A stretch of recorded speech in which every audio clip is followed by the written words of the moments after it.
to the brothers and sisters who every day put their life on the line just to make life better for people who look like me, who went through some of the things I do, and who see the world being better than what it really is. So as I contemplated, I was really not contemplating about the opportunity, but what could I say to people who understand the work far better than people outside of us. And the first thing I want to say is thank you. Man, I know firsthand the struggle of, first of all, changing your life and then reaching back to change others. So I thank you. I know the struggle of being in an environment and being tempted by some of the things that lured us in the first place, but yet being a symbol and beacon of hope for others. So I thank you.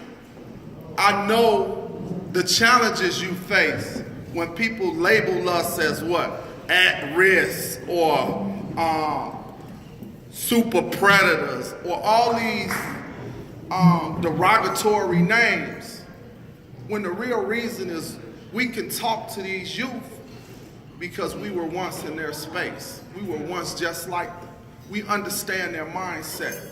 We understand their struggles. And it's just the thread of humanity.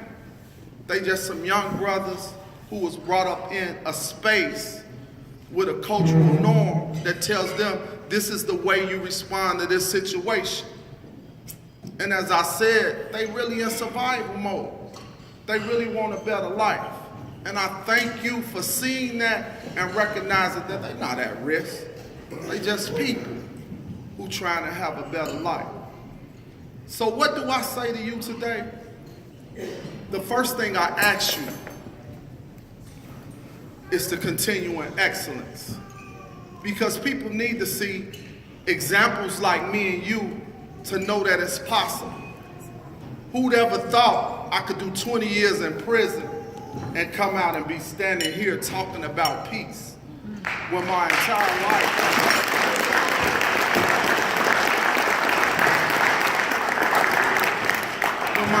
life, I was taught that in this situation you respond violently because that's the correct way to respond. I thank you for coming to the Peace Academy, for equipping yourself with new tools, not just only for yourself, but to share with the youth so that when they're in these particular situations, they'll have a tool to utilize as an alternative than violence.